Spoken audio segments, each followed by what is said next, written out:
Hello, welcome to Bell to Bell with Daniel Bell. And I didn't see all of New Japan Pro Wrestling's show last night, so because I can actually record offline. And I can do that probably 2 or 3 times a day. So because I can do that, I'll just do an episode right now. And I just have to tell you the truth. I love talking about pay-per-views. So what I will do is talk about the background of the second ever Starrcade.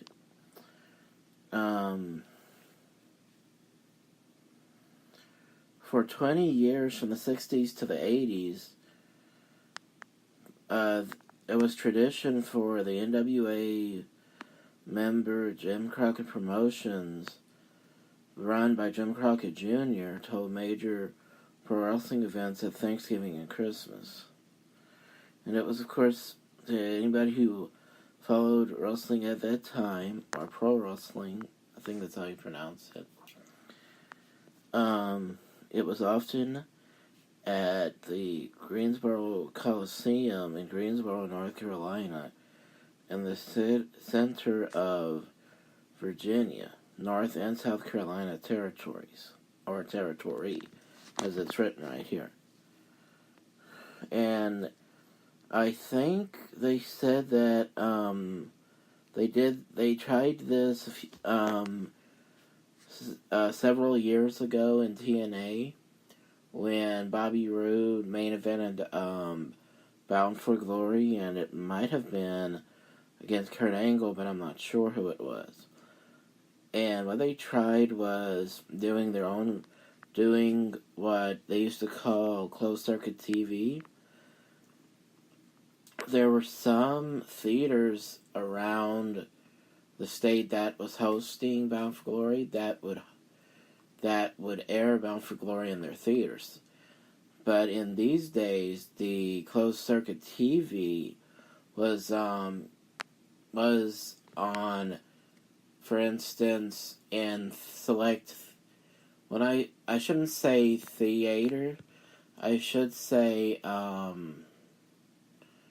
places. Like, for instance, the Liberty Center here, where I live in Eunice, Louisiana.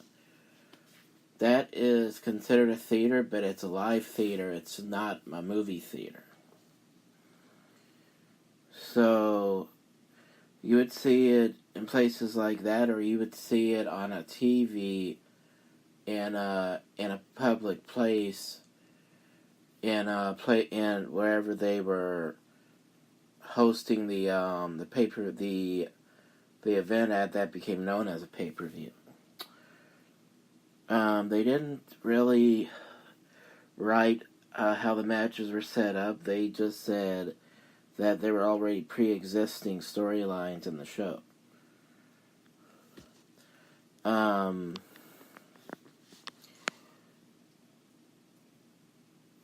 The matches were Denny Brown against Mike Davis, Brian Adias against Mr. Ito, Mike Graham challenging Jesse Barr for the NWA Florida Heavyweight Championship, Assassin Juan and Buzz Tyler going against the Zambui Express in an elimination match. And the Zambui Express were managed by Paul Jones, and the members of the Zambui Express were Kareem Muhammad and Elijah Akeem. The fifth match was Manny Fernandez again challenging Blackboard, who was managed by J.J. Dillon, for the Brass Knucks Championship. Paul Jones against Jimmy Valiant in a Loser-Leaves Town Tuxedo Street Fight match. Well,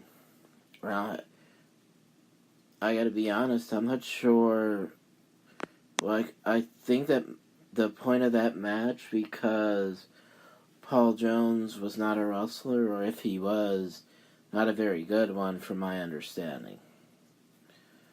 So I'm not sure if the point of that match was to embarrass him or not, but I know that started slowly stripping him of his clothes to embarrass him. I know that they did do that eventually, but I think the point was to have an actual pinfall victory here, so I'm not really sure what the point of it was outside of embarrassing him.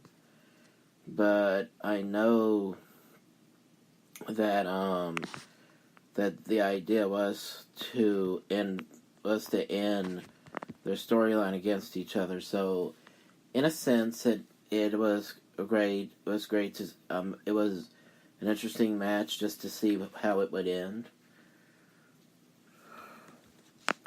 The next match was Ron Bass, who was also managed by J.J. Dillon, defending the Mid-Atlantic Heavyweight title against Dick Slater. There was a tag team match where Ivan and Nikita Koloff went against Ole Anderson and Keith Larson with Don Kernodle in his corner. And then the next match was an NWA TV title match where future Four Horsemen member Tully Blanchard defeated the TV title against Ricky Steamboat before he was nicknamed the Drac. The next match was the U.S. Heavyweight title being defended by Wahoo McDaniel against Superstar Billy Graham. And then Ric Flair defending the NWA World Heavyweight title against Dusty Rhodes. And I believe it was called the $1 Million Challenge match.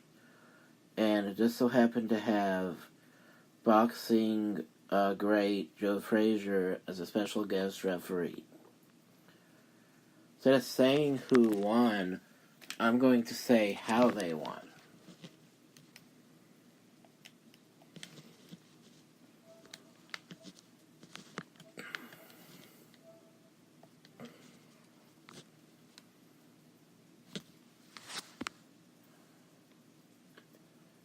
I would really like to know how to use the microphone on YouTube on the PlayStation app, because that's really interesting to me. What I'm saying is somehow I hit the microphone symbol on the YouTube app, and I don't know how I did that, so I don't know how to do it on purpose.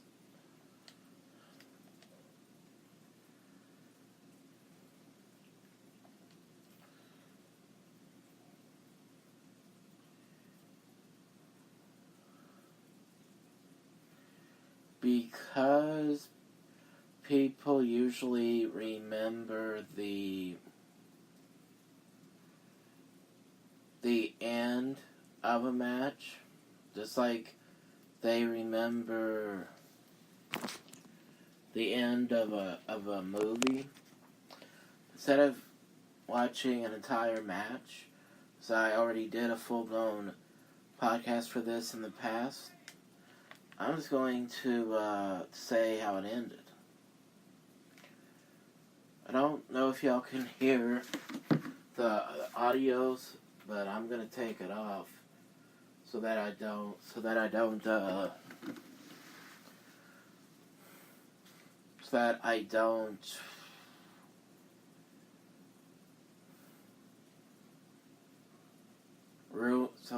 no, I'm not gonna repeat myself. because I don't want y'all to hear both myself and the audio, I'm taking it off of the audio.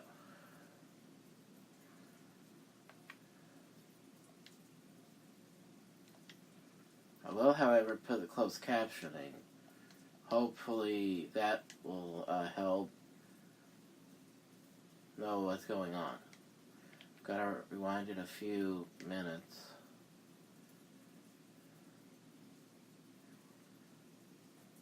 I think Denny Brown was just given a back body drop. Yeah. His opponent hit him with a drop kick. He ends up kicking out at 2. Denny Brown does.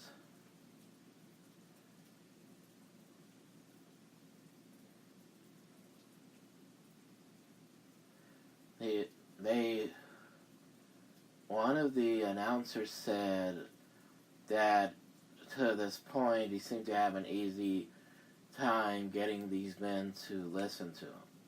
So that means that both guys were the babyface.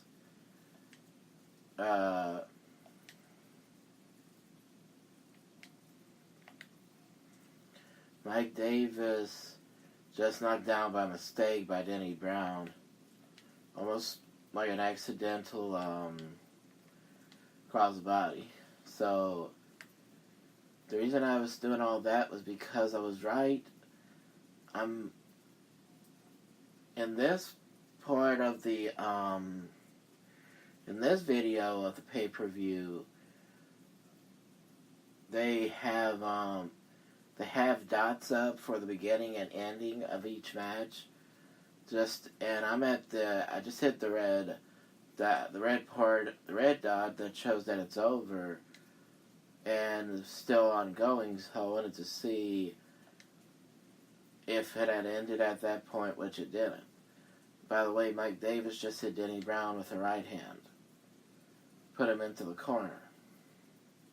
Then an uppercut. Another uppercut.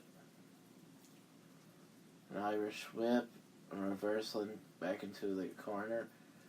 Belly to back suplex into a pinfall position. 2, 3. Mike Davis put his right shoulder up, and in the old days, if you ever saw that, that meant that if the person who had the belly to back suplex, who delivered the belly to back suplex, if the person they delivered the suplex to have their shoulder up, that meant the person underneath the opponent lost. So Mike Davis beat Denny Brown by putting his shoulder up.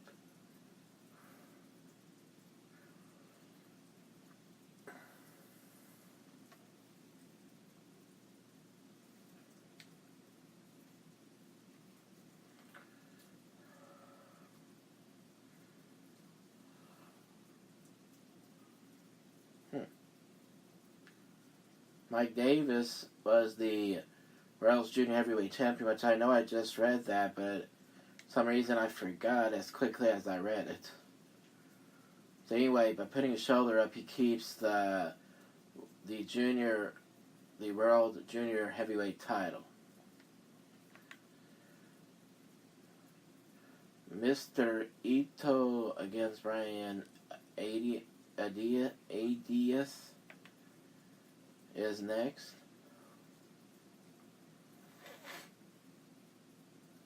No, Adidas, that's what it is.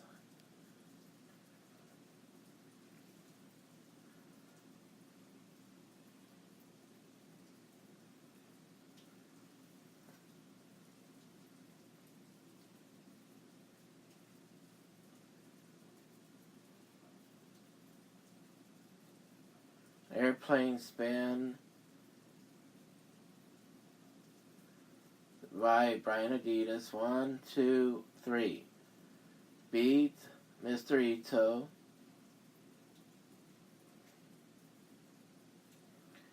Now I think this was the old-fashioned good guy versus bad guy because of how Mr. Ito is acting.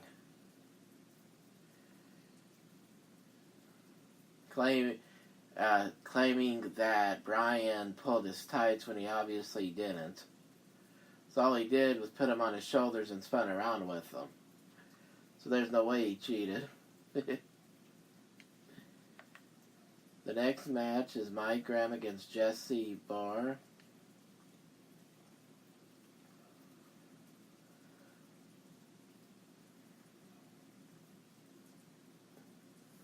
I'm reading on the closed captioning of what the match is about. It's a 30-minute time limit like they used to do in those days. It is for a title for the Florida State Heavyweight title.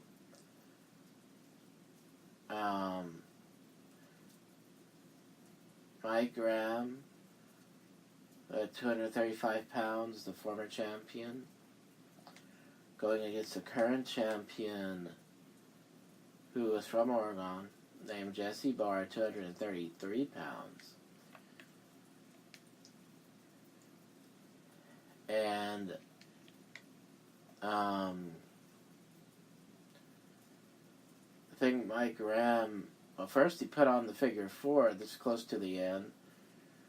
And after Jesse Barr got to the rope and the referee made Mike Graham break the figure four leg lock hold, the referee gets knocked out. Let's see how it's happened. Oh, sunset flip by Mike Graham. 1, 2, kick out by Jesse. No.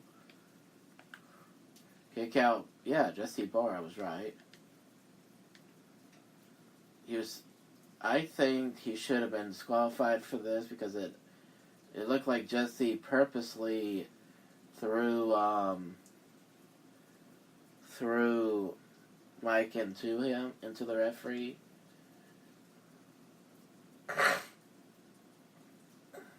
And got him in a side headlock, threw him into the ropes.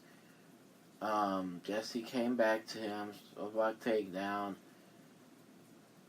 This looks like a roll-up. 1, 2, 1. Reversal by Jesse.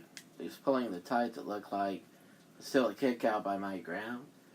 Mike ducked the right hand from Jesse Barr to an atomic drop. Double leg takedown. 1, gets the ropes, and a 3 count. Jesse Barr keeps the title by cheating. So far, in the beginning of the event, 2 out of 3 matches had the traditional bad guy versus good guy matches.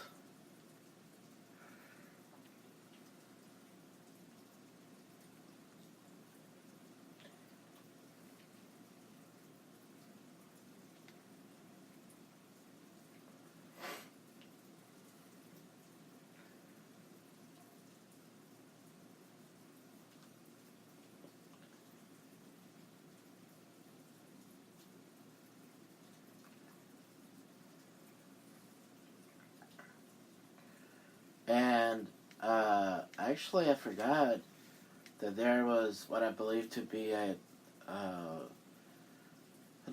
this might have been a replay of something else, but it looked like Black Bart. No. Never mind. The next match was then Bowie Express against Assassin One and Buzz Tyler.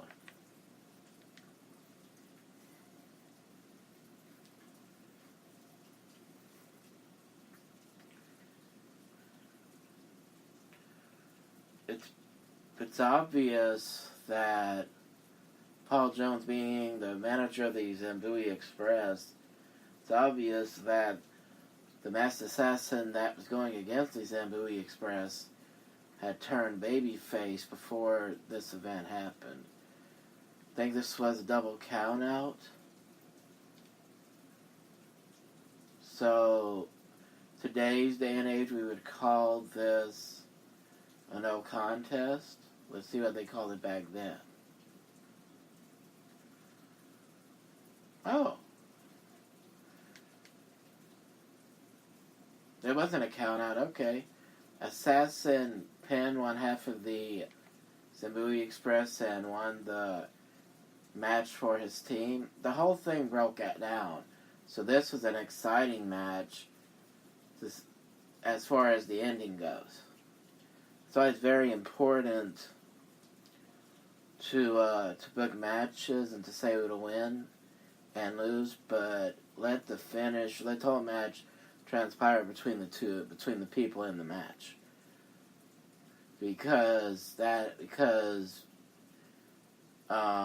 be very difficult, as Eric Bischoff said to Conrad Thompson. As great of a booker as Dusty Rhodes was, he just wasn't great at booking finishes, and yeah, I think it's because you never know what is going to be believable or not. So that's why it's hard to book finishes. So let's see what happens after this. Best Tyler comes in, hugs him, excited to win. So, I believe that's what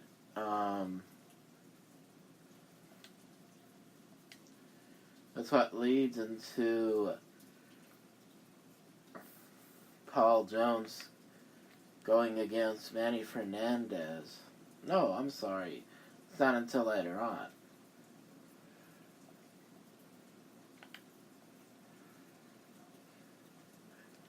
So, Paul Jones runs off because he's afraid of the Masked Assassin. And we see what happens after that. Referee was telling him it's over, not to worry about Paul Jones anymore. So yeah.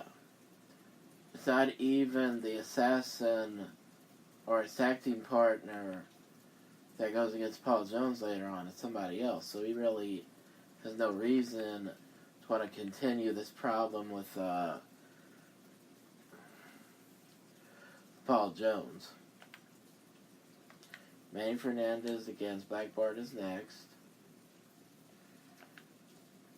But we've got to be reminded of what this match is for. So I'm going to read what the match is about.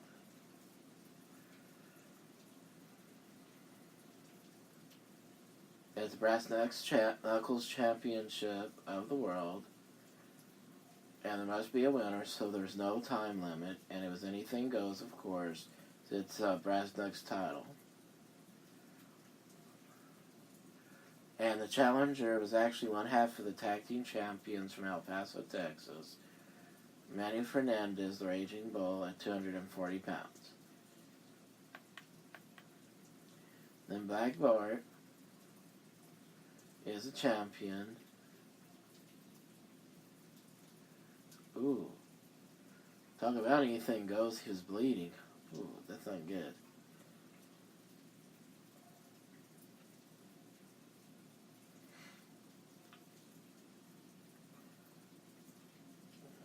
They used to put blades in the tape, so I don't know if it was by accident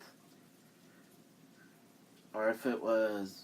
By the way, Manny just rolled up Black Bart. 1, 2, 3. Wins the Brass Knuckles title. And Black Bart loved carrying the bull rope with him. So he got thrown the bull rope by J.J. Dillon. That's when he gets rolled up. So this, you can't really blame it on, J.J. or Black Bart. You can blame it on Black Bart for being for not making sure he was away from Manny when he threw the bull rope to him. You could blame that on him. So these are some of the little parts of the show, of the matches in the show, that made it a great pay-per-view.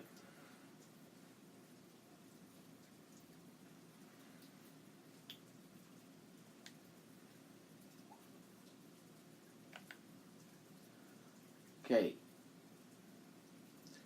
as I recall, Jimmy Valiant was about to beat Paul Jones in this next match, and J.J. Dillon comes in, hits him with something. I can't even say what it is. Throws Paul Jones on top of Jimmy Valiant. Referee turns around and counts to the 3 count. And that's how Paul Jones wins the match. And I gotta be honest. Now, my brother says a lot how wrestling tights or underwear, and some other people say that themselves. But when you look at Paul Jones right here, it looked like instead of wearing underwear, it looked like he was wearing regular tights underneath his tuxedo. So it's kind of interesting to see that.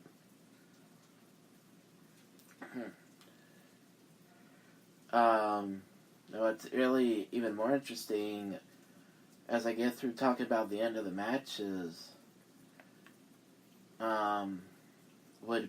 is to talk about what happened, the aftermath of the pay-per-view. This might be the only time that I know of where Dick Slater goes into a match as the babyface. Goes against Ron Bass, of course, who's with managed by J.J. Dillon.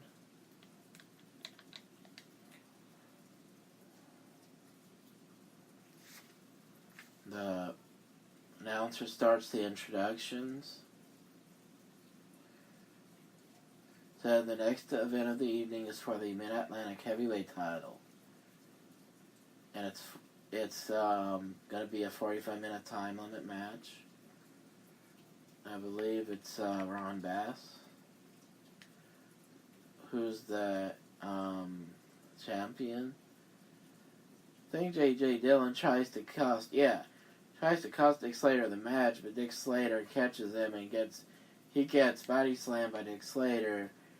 Ron Bass tries to get the upper hand, but Dick Slater body slams him and hits him with a leg drop. The referee's knocked out, evidently.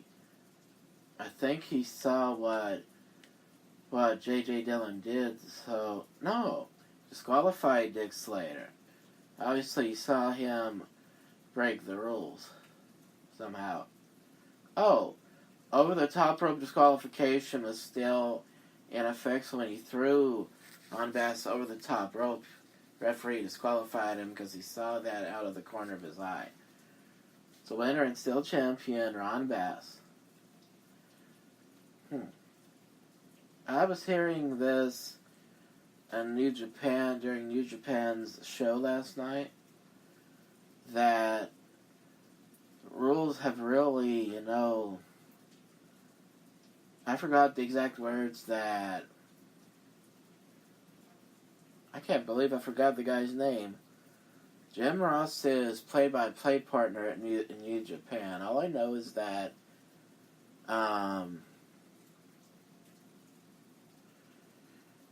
he has the same last name as Robert Fuller's biggest pusher in the wrestling business. I'm trying to remember his name.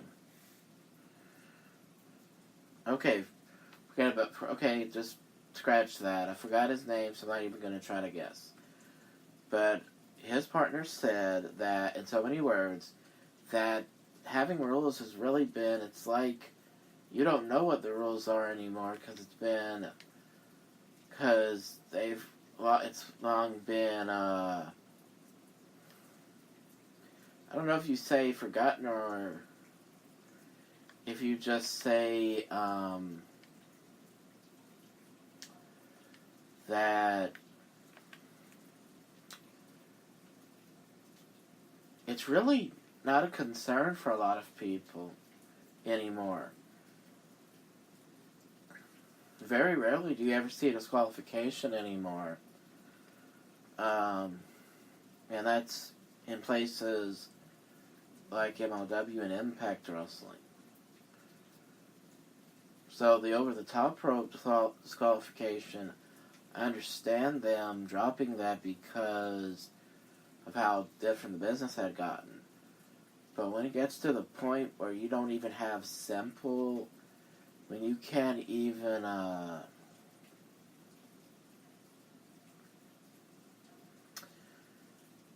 when you don't even call for the bell and somebody does not break before the count of 5, because sometimes they don't even count when somebody is in the corner with their opponents.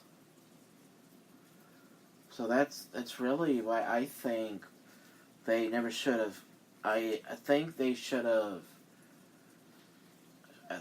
kept some rules to make it with some form of a sports-like atmosphere. But now you have no rules, period. So that's what I think needs. I think that's one of the main reasons why a lot of people would prefer watching Ring of Honor or New Japan or shows like that, because I don't know if they actually have specific rules, but they do keep the action away from the ropes to where they don't need a 5 count rule. So that's my view on it, and that's just how I feel about it. If y'all can leave comments, please let me know what y'all think about there being kayfabe rules in wrestling today. How y'all feel about it? Okay. Next match is the Koloff, the Uncle Ivan and his nephew Nikita against Ole Anderson and Keith Larson.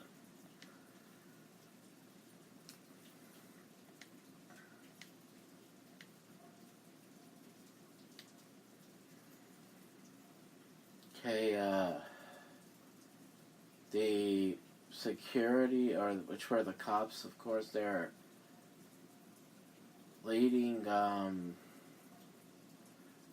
not really sure who this is, Keith Larson, I guess, which is the younger brother of Don Kernodle, which would explain why he's in their corner.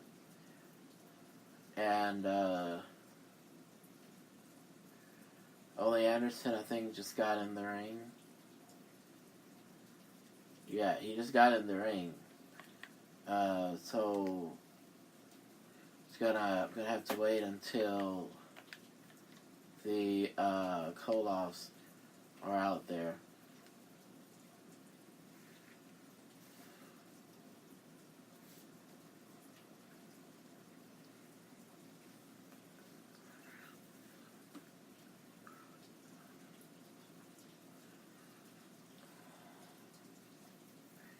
Yeah, they're still waiting for them in the video.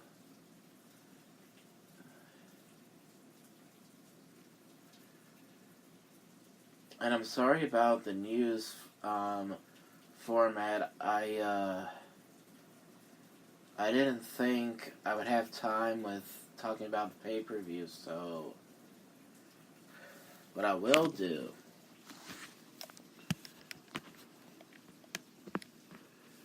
is I'll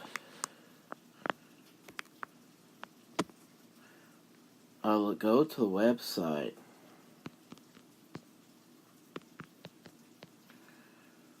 Wrestling News Source, I believe.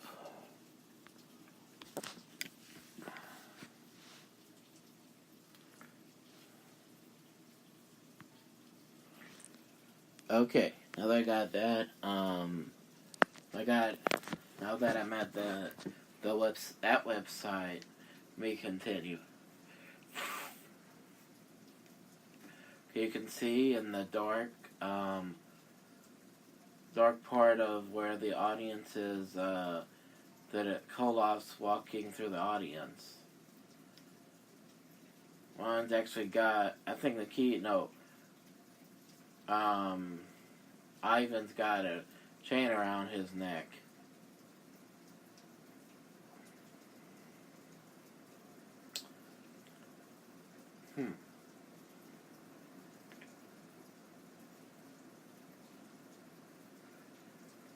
So now that's when the referee starts. No, the man starts announcing what the match is about.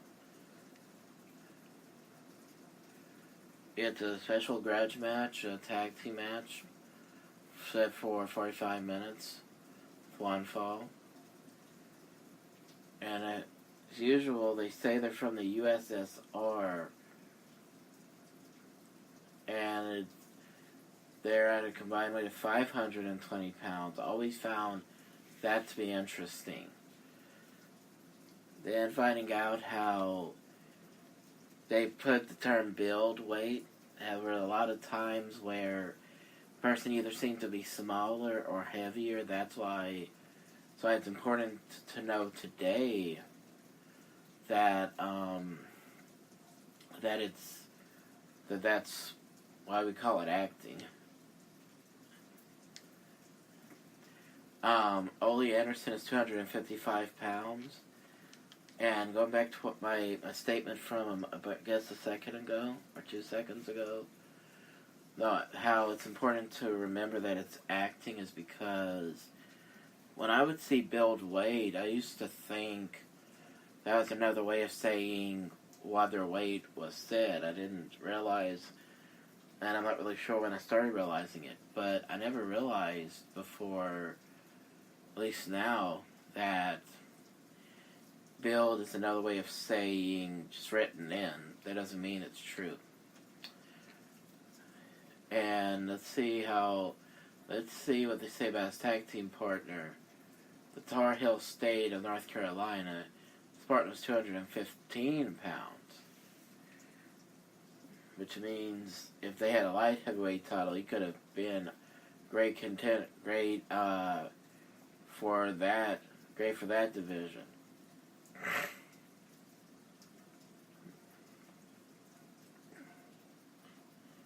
I don't know what Don Kernodle was holding. It was a big stick, though. It almost looked like something you could put a flag around.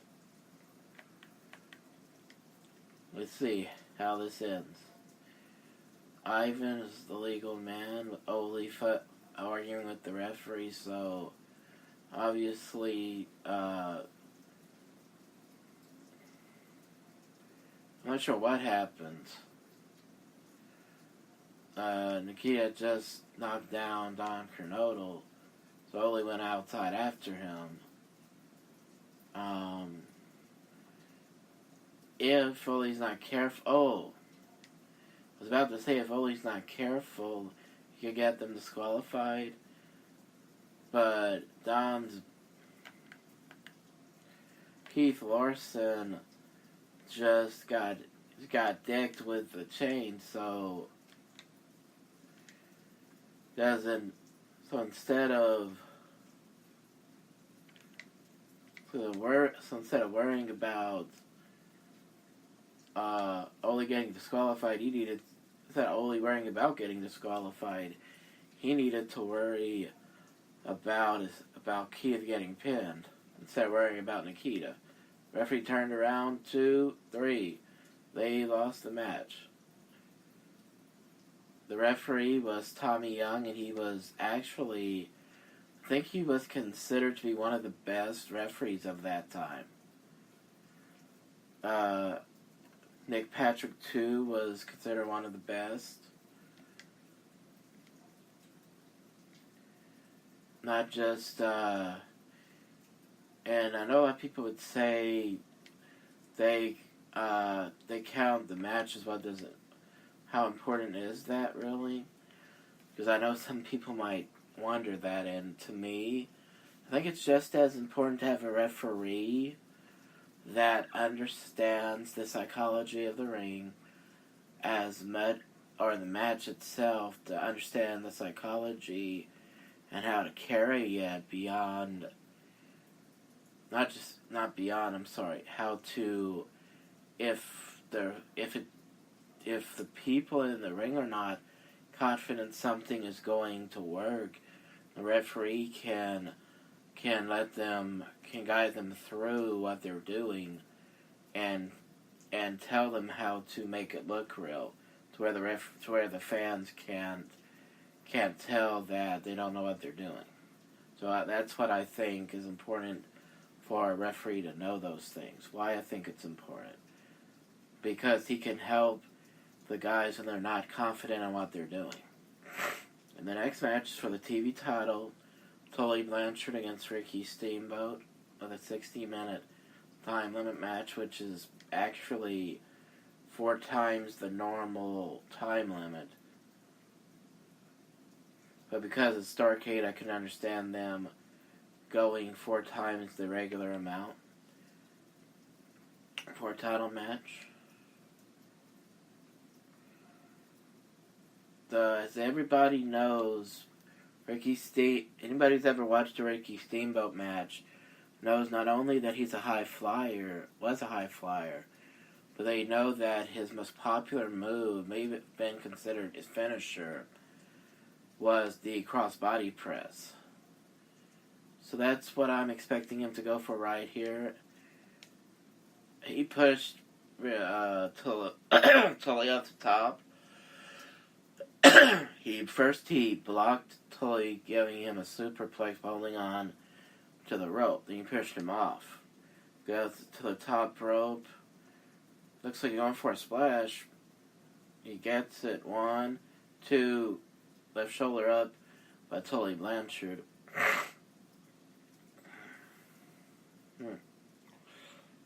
Let's see what happens next. An Irish flip and a reversal by Tully. Sunset flip by Steamboat, and Tully, I don't know. Oh, he hit him with probably, I think you call this a brass knuckles, but it's not the plastic one. It's one that's made of tape. So I think he hit him with that without Tommy Young noticing it, and he gets the 3 count and keeps the TV title. So, even without reading the aftermath of this, I can tell you with all confidence that this probably really led this. I know it led to another great Starrcade, and I believe it might have even led to the first ever Great American Bash. I'm not sure, but I believe the Great American Bash happened before the third Starrcade. So, what I really want to say, or point I really want to make is that, because Tully was always either in the TV title picture or the U.S. title picture. By the way, this was before the Horsemen were even formed. This was before he was even associated with the Andersons and Flair. So, what I really want to say is that I can guarantee you that this ended any, quote, problems he had with Steamboat. Or if it didn't, all it would have taken was one more match and it would have ended it. And whoever won this match won $10,000. So really really some great additions. That's like the second match that had some great cash to be won in the match.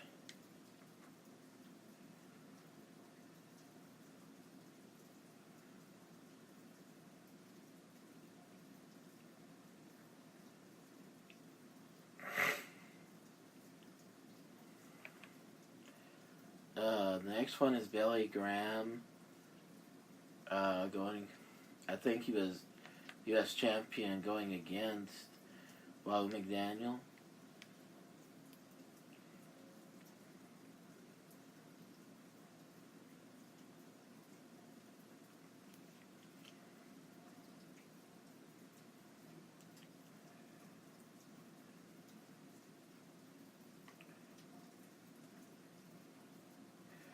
Okay, so it's Well, McDaniel, who is the U.S. Heavyweight Champion, going against, defending against Superstar Billy Graham.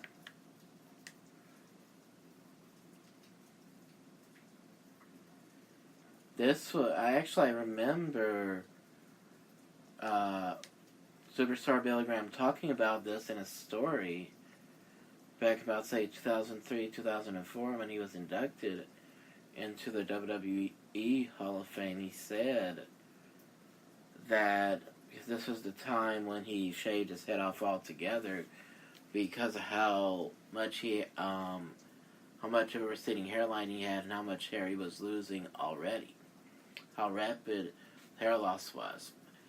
And he said that when he came back, because he had lost the heavyweight title, which was, I think, the Worldwide Wrestling Federation heavyweight title, he lost to Bob Backlund, and he had his foot under the rope. So when he lost the title, even though his foot was underneath the rope, I'm trying to understand this. Besides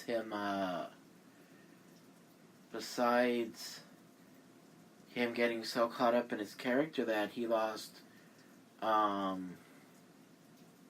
his grasp of reality, I'm starting to believe that the reason, by the way, when he shaved his head off, he decided to pretend to be a karate expert in his character, because he didn't think that the Superstar Billy Graham character even existed anymore. And I believe that it was because any mystique he had in his character, I believe he thought that by losing to Bob Backlund like that, with his foot under the rope, no less, I think he thought that ruined his character. So he took a couple of years off and came back, changed his character to karate expert. And I still feel like that was a mistake, because unless you are losing your popularity, like what happened with Hulk Hogan in WCW, where making him the leader of the NWO helped him keep from losing the popularity he had, and it actually made him more popular than he was as the red and yellow character, Hulk Hogan. Unless you go through a part of your career where people are booing you, you should not change your character. So that was his biggest mistake right here, was changing his character. And even though he looked great and he really looked believable, the fans just didn't like it. That's a big mistake right there. Well, McDaniel had broken a bear hug right here. No, not a bear hug. The old-fashioned full Nelson.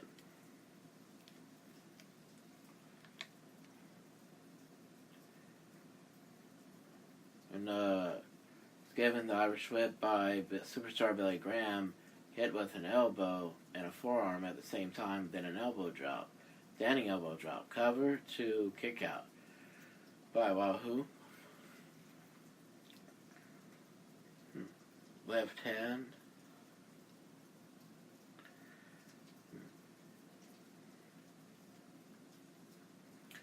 Irish whip by Bob McDaniel, then a shoulder block takedown. Then he chopped Superstar Billy Graham. Cover X leg, 2, 3. Keeps the U.S. title.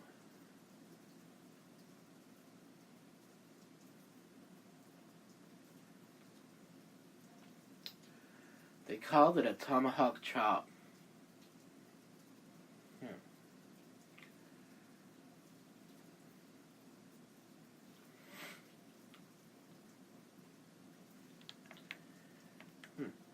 great matches, great finishes.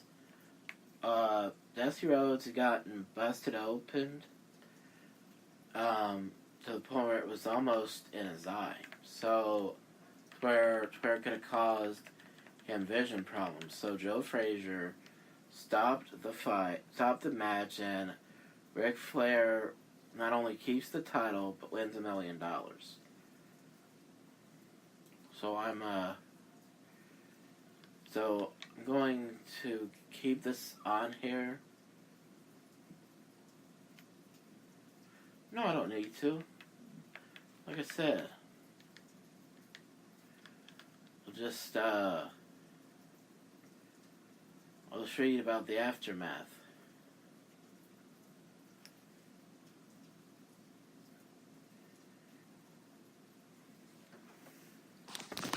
Okay. They kept this for another year, and it was in 1985 when the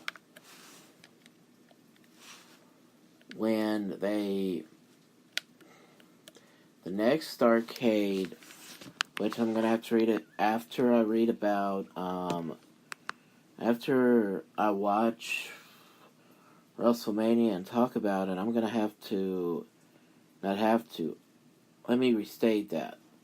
I'm going to talk about the next Starrcade and actually find out in between this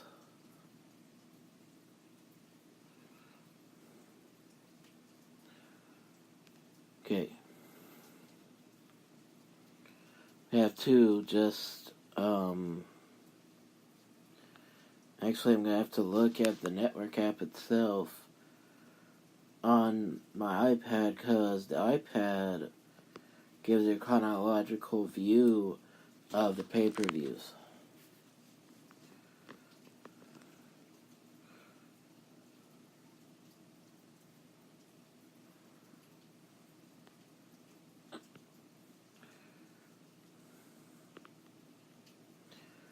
Okay. This was in 84, so you just go to 84. Then you go to 85. Okay. So, WrestleMania came before Starrcade 85.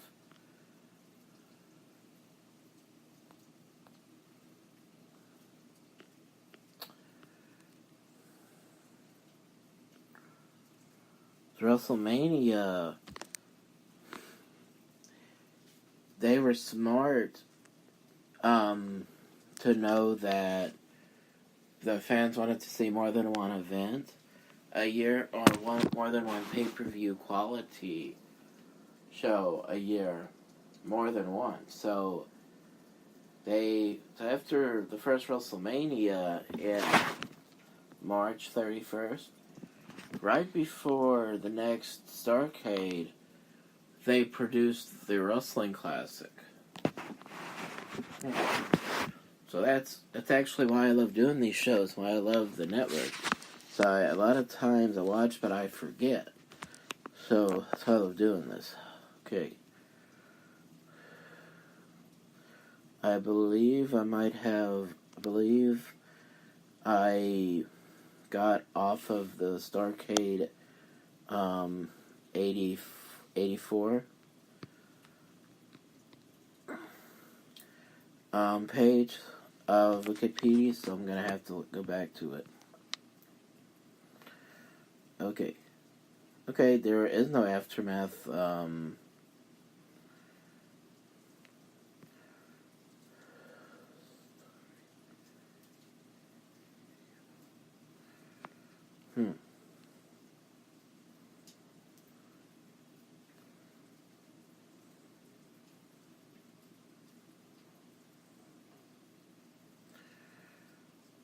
The main feud in Starrcade 85 was Dusty Rhodes versus Ric Flair, but not because of what happened the year before in 84.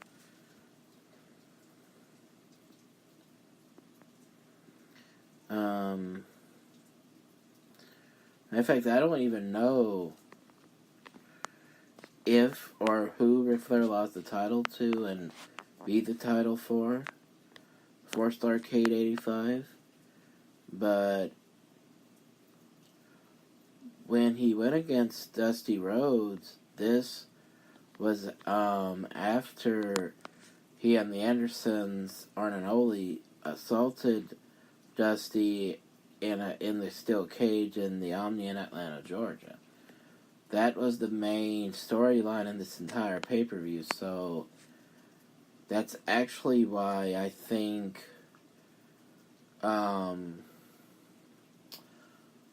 I know that many people watched WrestleMania, the first WrestleMania, because it was the WWF and it was different enough from Starrcade to where it made you want to see it just to see how different it was. But I still don't know if it was as much as people who were watching Starrcade, so that's what is really interesting about it. Okay, let me talk about Wrestling News Source.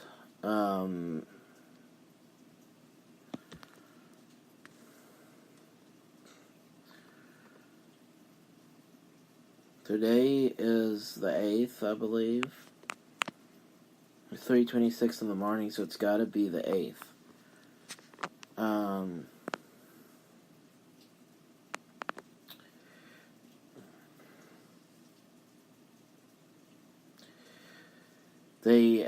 They say that Alexa Bliss is announcing a, quote, press conference segment for Monday Night Raw. That could be about anything. And it's going to be the final Raw before their next pay-per-view.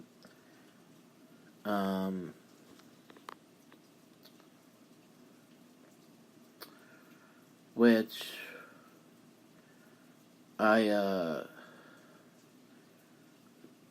it's actually because it's on the network. Because it's on the network, I won't be able to talk about it. Like I talk about the shows on the DVR. However, if I write anything down, I'll talk about it after the pay-per-view is off the air.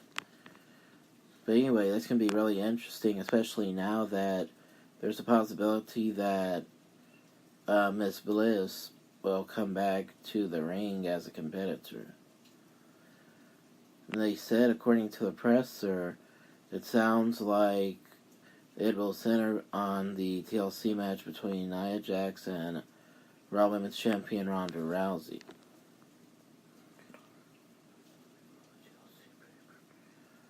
And her Twitter feed says she tweeted out this: since taking over the Raw Women's Division, I've put our female superstars at the forefront of at WWE. Period.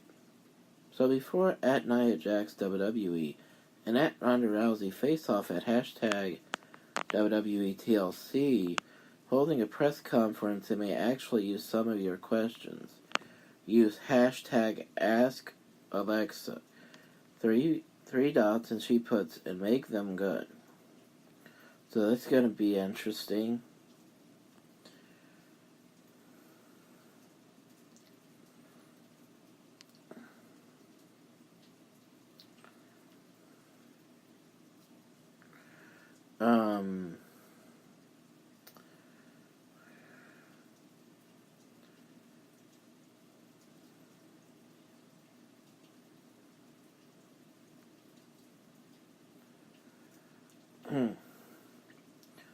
I haven't really heard or read much about James Storm since he left Impact earlier this year.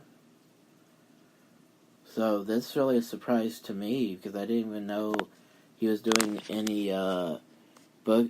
I knew he was taking bookings for indie shows. I had no idea he was doing any indie shows for the NWA because he said to challenge for the NWA heavyweight title, which he actually people who may not be aware of the early years of TNA, that used to be the TNA's main heavyweight title. And he came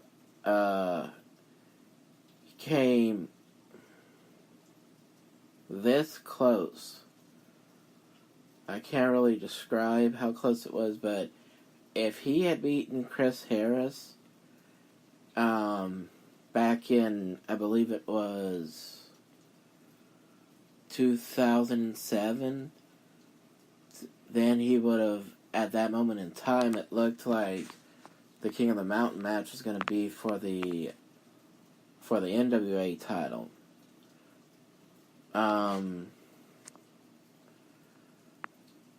Most of the fans were probably surprised, as I was, to find out they didn't have the NWA title anymore, or any NWA titles.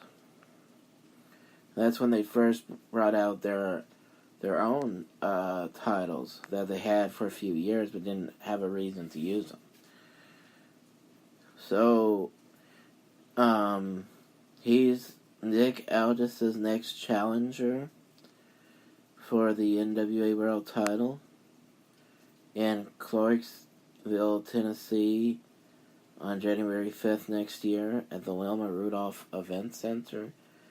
And that just so happens to be the night before TNA's homecoming episode, when they go back to the asylum for their Impact show for that night.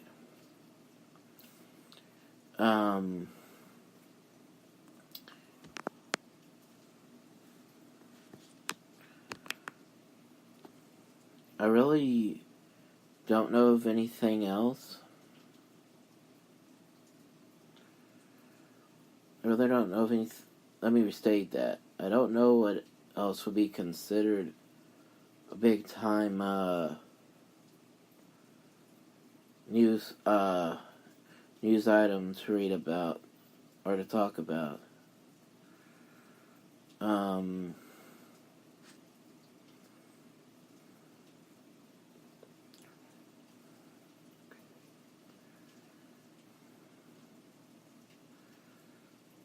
So I think it would be better to finish this episode right here. But first, I'll let everybody know I'm going to do an episode later on talking about the night after In Your House in 95.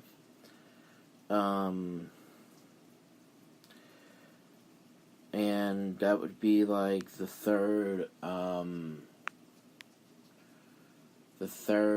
week of the Monday Night Ratings War. So that's what I want to talk about. And the only reason I do 2 episodes, or did 2 episodes last week, and I will continue to do that. The reason I do that is because of how long that war lasted. So that's why I'm doing it that minute. So I am doing that many episodes. And I'll do another episode about the ratings war tomorrow. And I want to say thank you to everybody who has been listening to these. And as I recall, last time I looked, I think y'all have been listening. I think I've had 14 listens so far, so thank y'all.